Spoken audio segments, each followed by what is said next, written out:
You're listening to Distraction Therapy with me, Rob Watson.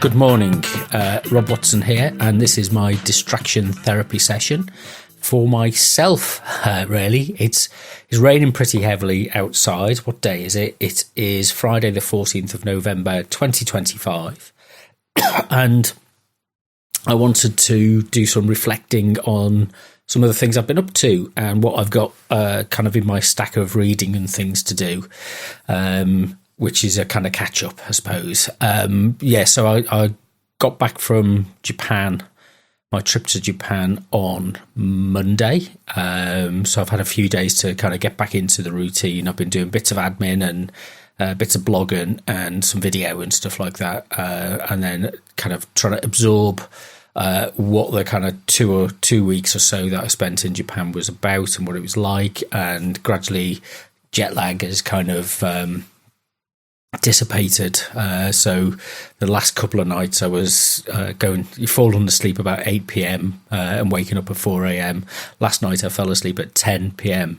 and woke up at 6. So it's an improvement. I like that routine. So get up, do things early. That's the style that we should be working in. So it's a couple of things I want to talk about. I want to talk about Japan. I want to talk about where we are with Radio Leah. And I want to talk about some kind of more general observations about media stuff that we're looking at. So it was like a 2-week trip. I completed my travel journal, kind of kept that up, which is quite nice. This is getting a bit battered now, so I probably need to retire this and start a new book. I was like the process of sitting and reflecting and just having half an hour to just catch up, and it's just a list of things that you do. It's some of the feelings, the frustrations, or the excitement that you experience, and it's like you might never look at it again, but you've kind of got it out of your head and you've put it down on paper, and it's a nice experience. I like kind of, if you wake up early in the morning, is making yourself a coffee and sitting and writing something and not firing anything out about that. So it's kind of a personal reflection, and then it's full of train tickets. And let's have a look. So there we go. So a Japan postcard, which is nice, which has got the picture. If you're listening to this, it's a picture of Mount Fuji and a graphic design picture. We've got a ticket for the Kiyomozi. I can't, my Japanese pronunciation is useless, for a temple that we visited. I've got stamps, was really good. I mean, one of the things the Japanese are into is little stations. When you go and visit an attraction, that you get a stamp. We visited the tower at where was the place? It's not in English, but there was a tower nearby where we were staying, which is like a retro 1950s tower. I've got loads of photographs of that. We visited that. Had a look upstairs. Didn't go up onto actually we did go up onto the open area. I got some photos from that, which was quite a challenge for me, as what's the phrase? I get vertigo. So it's like the ticket for the temple, the castle in Osaka. So we went to Nagoya. We flew into Nagoya, met up with some friends, and had a few days visiting the countryside, and went to there's one of the stamps that you get. I put it on the back of a receipt because I didn't have my book handy, and we spent a few days traveling around, and it was like you didn't get any chance to recover from your jet lag, so it was like falling asleep in the back of the cars. We went to the Todai Temple. There's a ticket for that, and it's just a fantastic way of traveling about. Then after nearly a week, Tor and I split up and went to Osaka, and Tor's friends went back to Thailand, and we did our own thing in the city, and we had trips out. So we went to Nagoya and Nara, which is the deer park. where people feed the deer. Lots of YouTubers, lots of selfies, and you couldn't help but get taken along by the process of being a tourist. You kind of have to do it on that basis. For me, because it's the first time I've been, it's like a scoping exercise. You know, a new department store opens, so what's the first visit is really to go and have a look around and look at the general items and see and scope it out and find what's there. And then the next time that you visit, you can do something more specific. You can focus in on food or, you know, arts and culture, or, you know, whatever it is that you're interested in, anime, if that's what gaming, if that's what you're interested in. So it was a real contrast between urban and rural, and that gave a really great advantage to it. And the rural Japan is just, well, the parts that we visited, because it's so mountainous, is lovely, and there's not a lot you can do to spoil the mountain regions. The urban developments are in the valleys, and obviously near the coastal areas. So when you're away from that, you're actually, it is and endless tunnels. You know, the roadways through and the routes through to places go through these amazing tunnels. You know, a kilometre and a half long that you're driving through. And there's some photos up on the website. If you go to robwatsonmedia.net, there's a slideshow I've put up on there that you can have a look at, and there's a gallery as well. So, and I'm going to be adding more to it. I've got to figure out. I've got a problem with downloading the files from my phone, the DNG, the raw files, uncompressed files are not syncing for some reason. I've got to figure that out. So I'm struggling with that at the moment, but I'll put them up once I've figured out how to do that.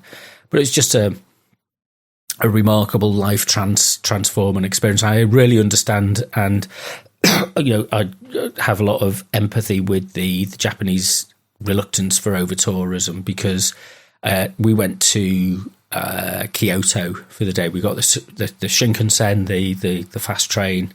And it only took about 45 minutes from Nagoya, and it was really smooth, lovely ride. It is pricey, but it's fantastic. You can get a local train, and it takes a bit longer. But the Shinkansen was fabulous, just to experience that as well. It's like a dream in many ways. And we went to, the objective of tours friends was to go selfie collecting, really, and the places that we visited, it was more about using it as a backdrop to get loads of pictures, because you can then say that you were there, because you've got a limited amount of time, limited amount of resources, so you want to go and do stuff.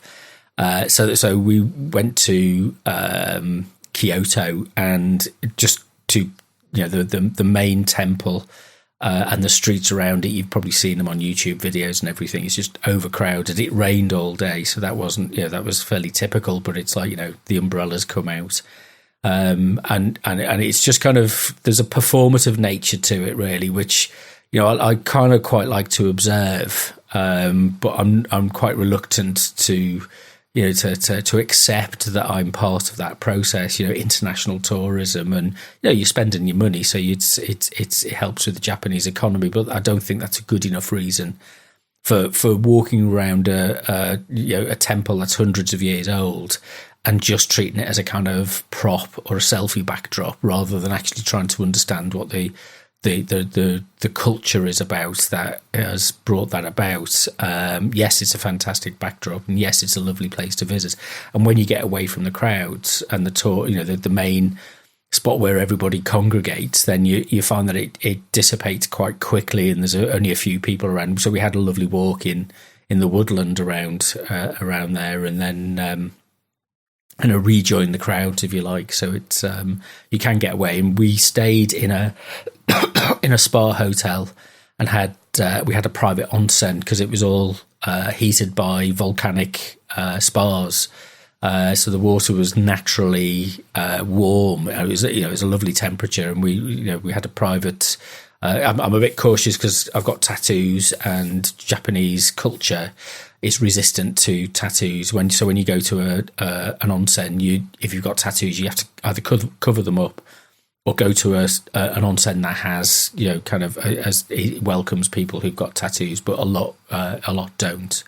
And so, but this was a private one. We kind of had the dressing up in the room was lovely. It was laid out in the kind of traditional Japanese style. I fell on my arse in the middle of the night because I got up to go for a pee and forgot that there was a step. Luckily, the floor was wooden, so I bounced quite a bit.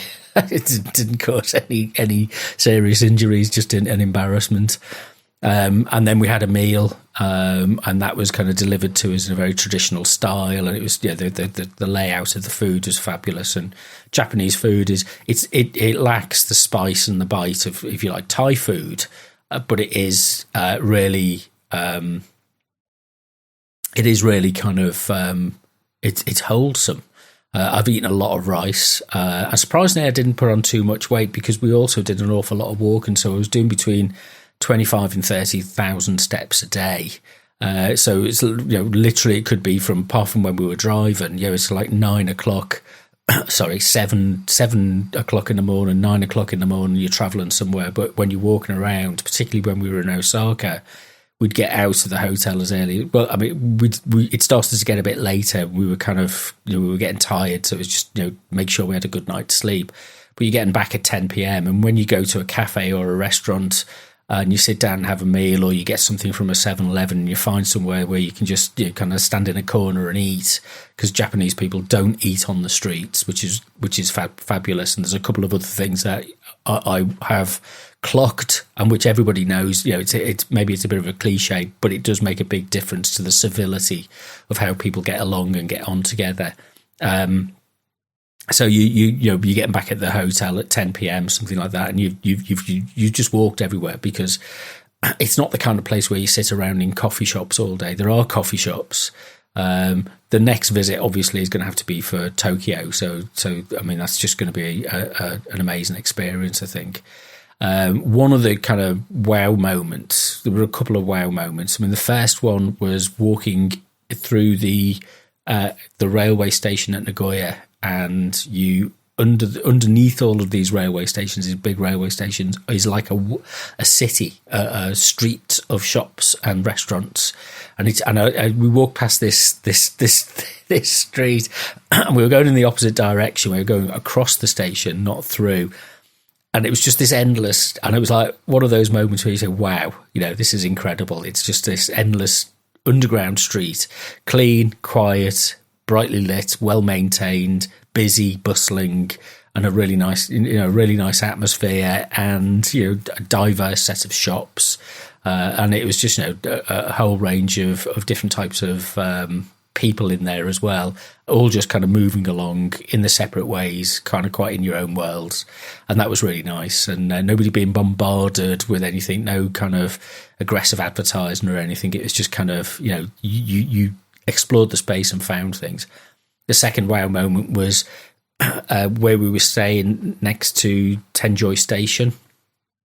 There's a tower, a block, which goes up to, I think it's about 2,000 meters, like 60 floors, and on the top was an observation deck. So we actually realised we were staying by this tower on the I think it was the Friday evening before we left, and we went up at night time, and when you just walk out of the elevator opens, and the glass windows are wrapping around the top of the observation deck, these huge big windows, and you see the cityscape, and it's just wow.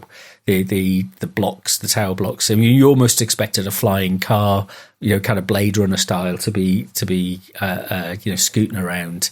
It was just amazing. It was just it was one of those moments. Again, there's photos up on the website for this, and it was like, it gives you a sense of the scale, and when you think about kind of metropolitan areas, it is a metropolitan area. The rapid transport system, the metro, very few cars on the road when we were kind of stood looking down at the city. Actually, not that much traffic. It's not. When I've been to Bangkok, it's bumper to bumper.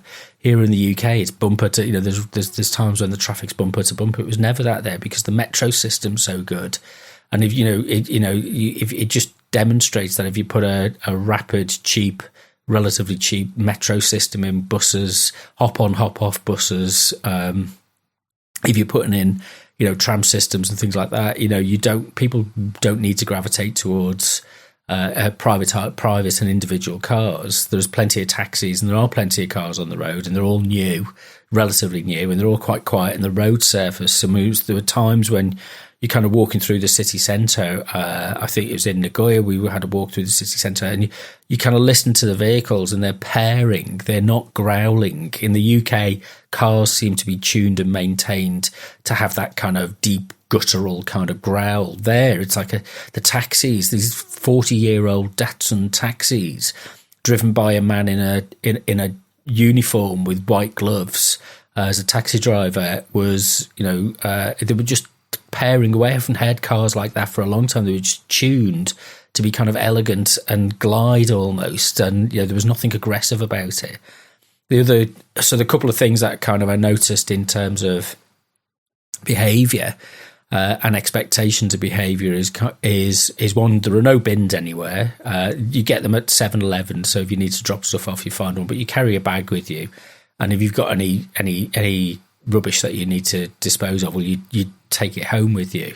And the people keep the streets clean. When you go into the toilet, there's no rubbish hanging around or anything. It's just people do genuinely look after the environment themselves. They're not expecting other people to be sweeping up for them.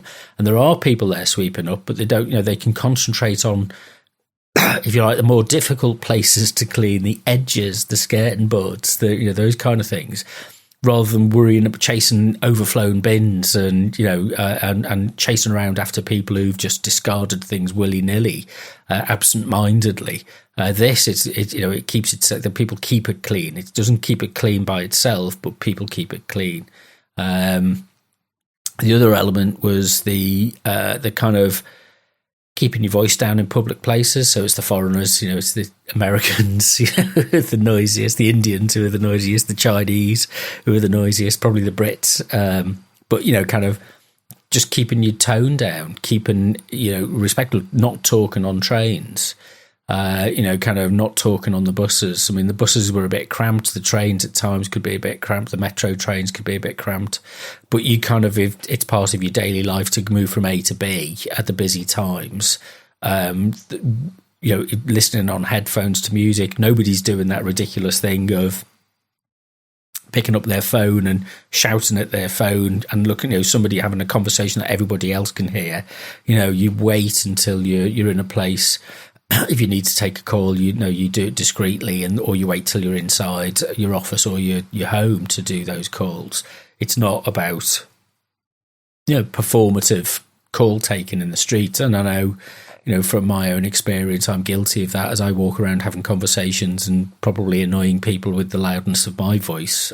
So I kind of appreciate having experienced this in Japan, that another way is possible. It's always the kind of simple things, and they're stopping at the junctions and waiting for the red light to turn green, and nobody steps into the crossing. You wait until it goes green. We saw this guy. We were crossing the busy main road by the railway station, and there was a guy, and he was drunk, and he was like he was on a ship. He was swaying from side to side, and we just watched it, but he held back until the lights changed, and then as he was walking across the road, he was staggering, could barely keep in a straight line to keep upright. But he waited until it was green, and everybody else. And what it does was it calms you down. It's like you wait, and you could be in the middle of the night at 2:00 in the morning, and there's no traffic around, and people will stop and wait for it to change. And there's a kind of self-discipline, and it creates an order. Whereas in the UK, what it's all about is aggressively getting across, just getting ahead, moving on to the next section, finding your way to where you need to be, and not actually enjoying the journey because it's not enjoyable. And then making sure that you're dodging other people. Here, there's people glide past each other, and they were not interfering with each other, if you like, or getting frustrated that they might be in each other's way or walking slowly or something. They just took their time, and as people walked across, the traffic turning right gives way, or turning left, I can't remember which way it is, but it gives way, and then it stops at the pedestrian markings on the road, the stripes, and it gives the pedestrians way, and nobody pays attention to them. There's just the assumption that you're not going to be hassled, you're not going to be hurried to get across by some impatient driver who wants to speed off. So there's a respect for the pedestrian process. Plus, it's the street surface is flat, so there's very few curbs. I mean, there are curbs, but there's very few curbs that you have to navigate. And unlike my neighbourhood around here in the West End in Leicester, there's no broken pavements. There's no up and down higgledy-piggledy, kind of pavements that haven't been looked at for 30, 40 years. This is all, it's well maintained, and it's consistent. So you can walk around and you're not looking down at your feet. And when you wear very focal glasses like I do, looking down at your feet is sometimes you misplace them where you're putting your feet and where they should go. There you you began to forget that you had to do that, whereas here it's like an assault course, and just one of those small things that you're holding on to all the time. So yeah, it gives you a sense of order. So I kind of enjoyed that. And then the kind of we spent a lot of time. So a couple of things we picked up. So first of all, let me just add this. I got a copy of Harry Murakami's The City and Its Uncertain Walls bought that in Japan. It's like nice to have. I've read most of Murakami's books, and it's nice to have a copy. I'm actually reading Philip Pullman's Book of Dust. At the moment, I took a version. I bought a Kindle version, and I barely had time to get any reading done. I did some on the plane, but not a lot. So I'm just slowly working through it, and my reading seems to have slowed down. But what was, a big part of our enjoyment and pleasure was to get the capsule toys, where you go to like a machine and you put your yen in, you put your 500, 300, 400 yen into the machine, and you get little toys like this. I think this one, there we go, this one, let's hold it there, this one lights up. So we've got lots of these things, badges. This is a motorised noodle. Let's see, the light's going to change. This is a motorised noodle, which is like kind of a pot of noodle, cup noodle on wheels. And does it open up? Oh, and it opens up, and there is a picture of some noodles on the inside. We've got one which is you might have seen these on Instagram videos. It's a cat. Cat in a cardboard box. That was quite fun. And these are like treasures. These are like little treasures. This is a cat with a ghost, kind of a blanket over itself. So it's like a ghost cat. It's like there's an irony to it, which is very, very sweet. And it doesn't, it's kind of like people know that they're daft and know that there's a playfulness to them. We got some kittens. So these are like velvety pink and blue kittens. And you just kind of you collect all of these things as you're going along, and they're kind of quite good fun. I mean, after a while, you realise that a lot of the machines are, doing the same things. Let me guess. I've got a bag here, so came back with a how do you pronounce it? Rilakkuma bag with some goodies in. All of these things for me. Got a postcard from Nara and a postcard from where is it? It'll tell me on the postcard. Will it tell me on the postcard? I can't remember where it is. It's in Japanese. So I've got some Snoopy chopsticks. I got some Moomin chopsticks. I've turned into an idiot. I got what else? I got a Moomin shopping bag. You should never be without a Moomin shopping bag. I got a stack of stickers. So I've now got loads of cat stickers.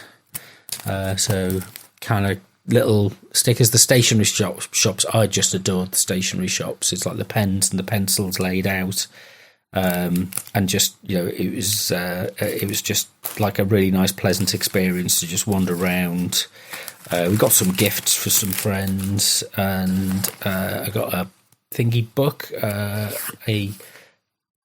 what do they call them? Like the albums where you paper, you let's do that. And this one is a cat, kind of doing various things. I think there's one on either side. So a cat walks up and licks your face as you go through. And it was, it's like a big kid. The other thing, we've got loads of stuff. Well, there was when we were out walking one visit, we went for a walk around a river, and all the people who were hiking, it's like kind of hiking stuff, had a bell, and so I got one of them, and it's like they just, as a hiker, you just walked with this bell. It was really cute. It was like nice, and I used that word a lot. It was like, oh, that's cute, and I'm not really one for cute things. A little cassette player, which doesn't do anything very much, it was for some badges, and just a few kind of gifts and odds and sods, really. And it was like, that's what I brought back. It's like as mementos. So it made it fun, and you kind of accumulate these things as you go along. The other thing I got a series of I got some fridge magnets, obviously, and some notebooks, and we got one of the things I bought was a nice little case. For like a day case, so when I'm not carrying my big heavy bag, which I seem to carry everywhere, I can go out with just a small case. And I bought a Japanese mechanical pencil, which I'm really pleased with, because it's like a kind of style icon, iconic for Japanese culture, really, that kind of sense of. But I think one of the crucial differences between the UK and Japan, and we think of Japan as a high-tech economy, and it is, but it's also it's a well-engineered economy, and having people trained to think in engineering terms, so that your primary function is to make things work, not to sell something, not to bullshit your way through anything, not to promote yourself, but to make something work. And there's a public service attitude, which is the people who run the train systems and the buses and the shops and things. It's about making the experience work and make it functional. I mean, there are some. We went to Don Quixote, Don Donkey, and that's a fairly trashy experience. And if I never step in one of them, the novelty is worn off.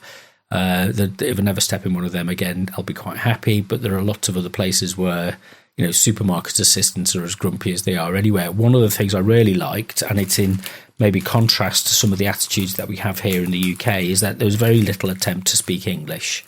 And you can use things like your phone to translate things, and you can get by being polite and pointing and gesticulating. That tends to work, and you kind of trying to listen as you're doing things. But I think nobody makes the effort to speak English, and quite rightly, I think it's our job as visitors to learn about Japanese culture and about Japanese language. And I'd like to see a bit more of that in the UK, that you come and you speak English, and we spend too much time.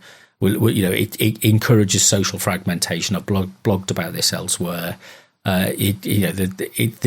This establishes and maintains a sense of cultural and social unity, is that there's an expectation. It's not to say that people aren't helpful, and that you're using translation devices now. So having kind of Google Translate, or we looked at in one of the big camera shops, we looked at a translator device, which is, kind of, you can either speak into or you type what your message is and it'll translate things.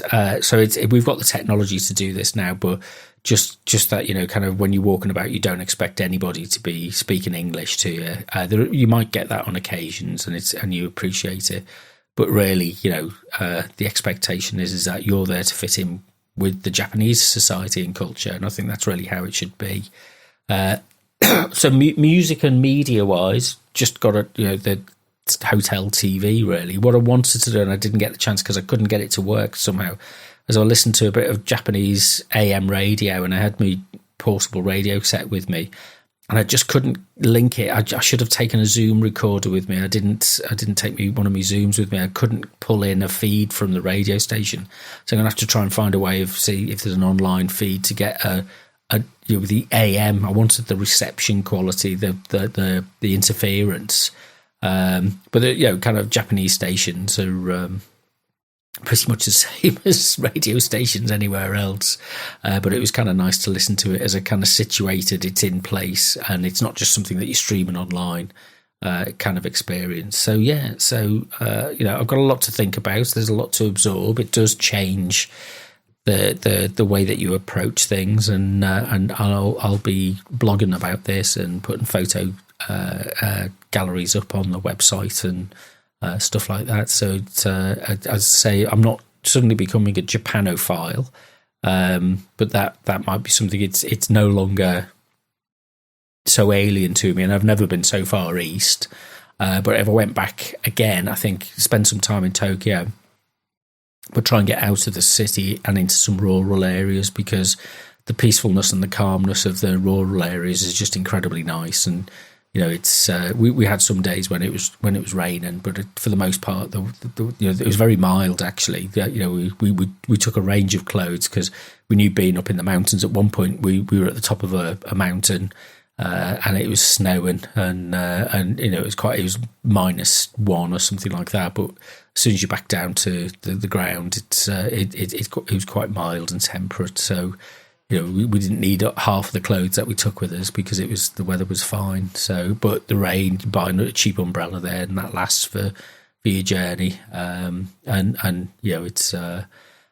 You're on the metro as well and stuff like that. So lots to kind of go back over and think about. And we did the thing of what's the name of the road? Donburi, where the bridge is, and in Osaka, and the Running Man image is behind. So I've got that classic selfie, and hundreds of people, thousands and thousands of people visit that every day. It's quite crowded. But there is an order and there's a calmness to having that many people, and I think it's the foreign tourists who cause the grief. Anyway, so also at the same time as kind of Japan, the Radio Lear radio station is now up and running, and it's kind of trundling away in the background, and managed to generate a load of AI content to play on the station, so you can have a listen to that. It's at radiolear.uk. There are some podcasts on there, music-based podcasts on there that I have a performance rights license for a podcaster's license for, which you can download and listen to. And the feed from the radio station, which is being broadcast on DAB in Leicester and Loughborough, is playing out at the moment, and that's kind of, I'm looking forward to thinking about how to take this to the next stage and see what kind of funding I can get into to develop this service as a focal point for.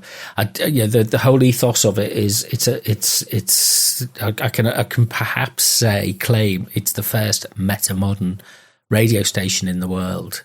Whatever that means. And my focus on this is it's emergent art. So it's the idea that it's stuff that I don't want to be regurgitating stuff that's been well worn and well visited already. I don't want it to be identity based. I want to explore what Joseph Campbell calls mythogenetic themes, and do that through sound. And I'd just kind of get it established and then start to look at doing some sound based projects. Whether that's working with local sound artists or travelling further afield to develop content which can be played out on the station. It's all got to be PRS free. PRS is the Performing Rights Society, and they collect money for music and copyrighted content. So it's got to be content that isn't PRSable, so that it's free to play on this service, so that we can run it at very low cost. But also, it's just kind of just build hopefully something that I think can change expectations about what radio can be. I'm not the first to do this. There is a huge network of arts-based radio stations across Europe and across the world. This is my small foothold in that, and then let's think about developing it and having conversations and discussions about where these things might go in the future, and looking for commissions and collaborative work with other platforms and service and artists and stations. And it's not about information. It's not about, there's elements of, we can use it in whatever way that we want. So if we want to have discussions, if we want to have news and information about, arts and things, that's fine. We can do that. But it's, at this point, it's really about experiential audio, so that when you're listening to it, you kind of you're transported into a different kind of sonic framework, and that your auditory perceptions are being the boundaries are being dissolved, I think is the way I'd like to describe it, rather than, I'm not here to transform anybody's perspective on anything, but it's just to kind of say, well, actually radio can be formulated and articulated in a different way. And when I'm generating the content at the moment, because that's AI generated, and we're using AI a lot for the service, it's asking, it's kind of non-rhythmic, atonal. That's the kind of words that are used. Emergent, using a lot of things like whispers across the mediascape is a turn of phrase that I've used a lot. Maybe cliches, but they generate a certain kind of audio on the platform, the audio generator, and that just helps to start to kind of develop this. And hopefully I'll start getting into doing some purposeful production work, rather than maybe just kind of using the AI generated stuff. It's actually work directly with people to create content which is comes from a more individual and personal experience. So it's going well. I don't know if anybody's listening to it or if anybody has picked up on it. I've had no feedback. The social media presence. I've created some posters, some cards. Let's see. I think I've mentioned this previously. I've got business cards now. There we go. There's my box of business cards with the. Let's get one out with the station name and my address on it. So this has got Leicester Emergent Arts Radio. It's got a QR code on it, and then it's got my contact details on it as well. And I've ordered some stickers because I realised in Japan that there are, they use kind of designated places really. It's not willy-nilly everywhere, but leaving a sticker. I've got some postcards that I've made up, but I've ordered a few thousand stickers which have got a logo, a kind of icon, and with the QR code and the logo for the station. Which I can kind of take around with me and just kind of give to people and stick on not bus stops. I was going to say bus stops, but when you go into like a independent coffee shop or something like that, and there's a sticker board there, then you can add a sticker to it. So so that's hopefully that's I can start kind of thinking more about it, more about the experience that it generates.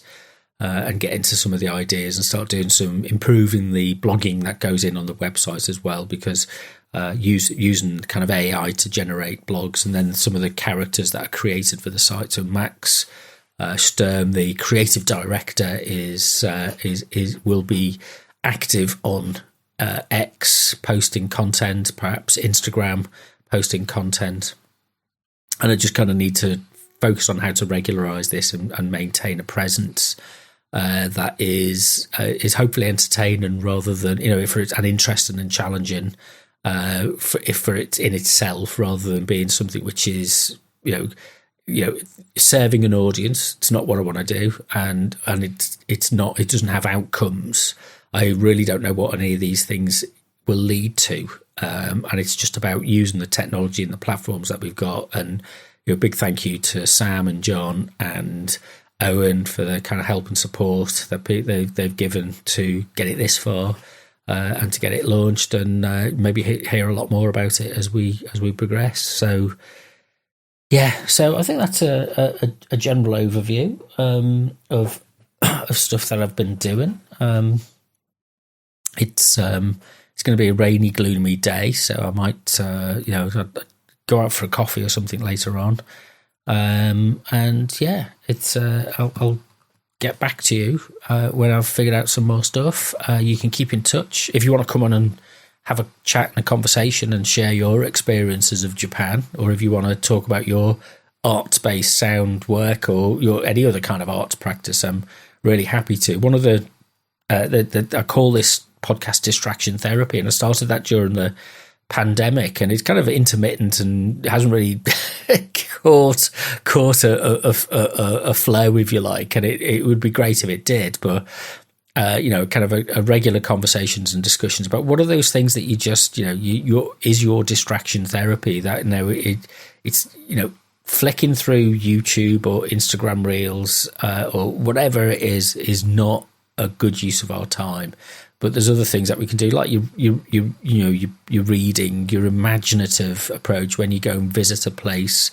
I mean, it was in Japan. It was lovely because it's information overload, and just hanging around and watching people and listening to the environment. So I did some sound capture. I took a microphone that I could plug into my phone, so I've managed to get some sounds. And I want to sit down when I'm kind of a bit calmer and start to mix through them and put something together, which I'll play out on the radio station and put out as a podcast.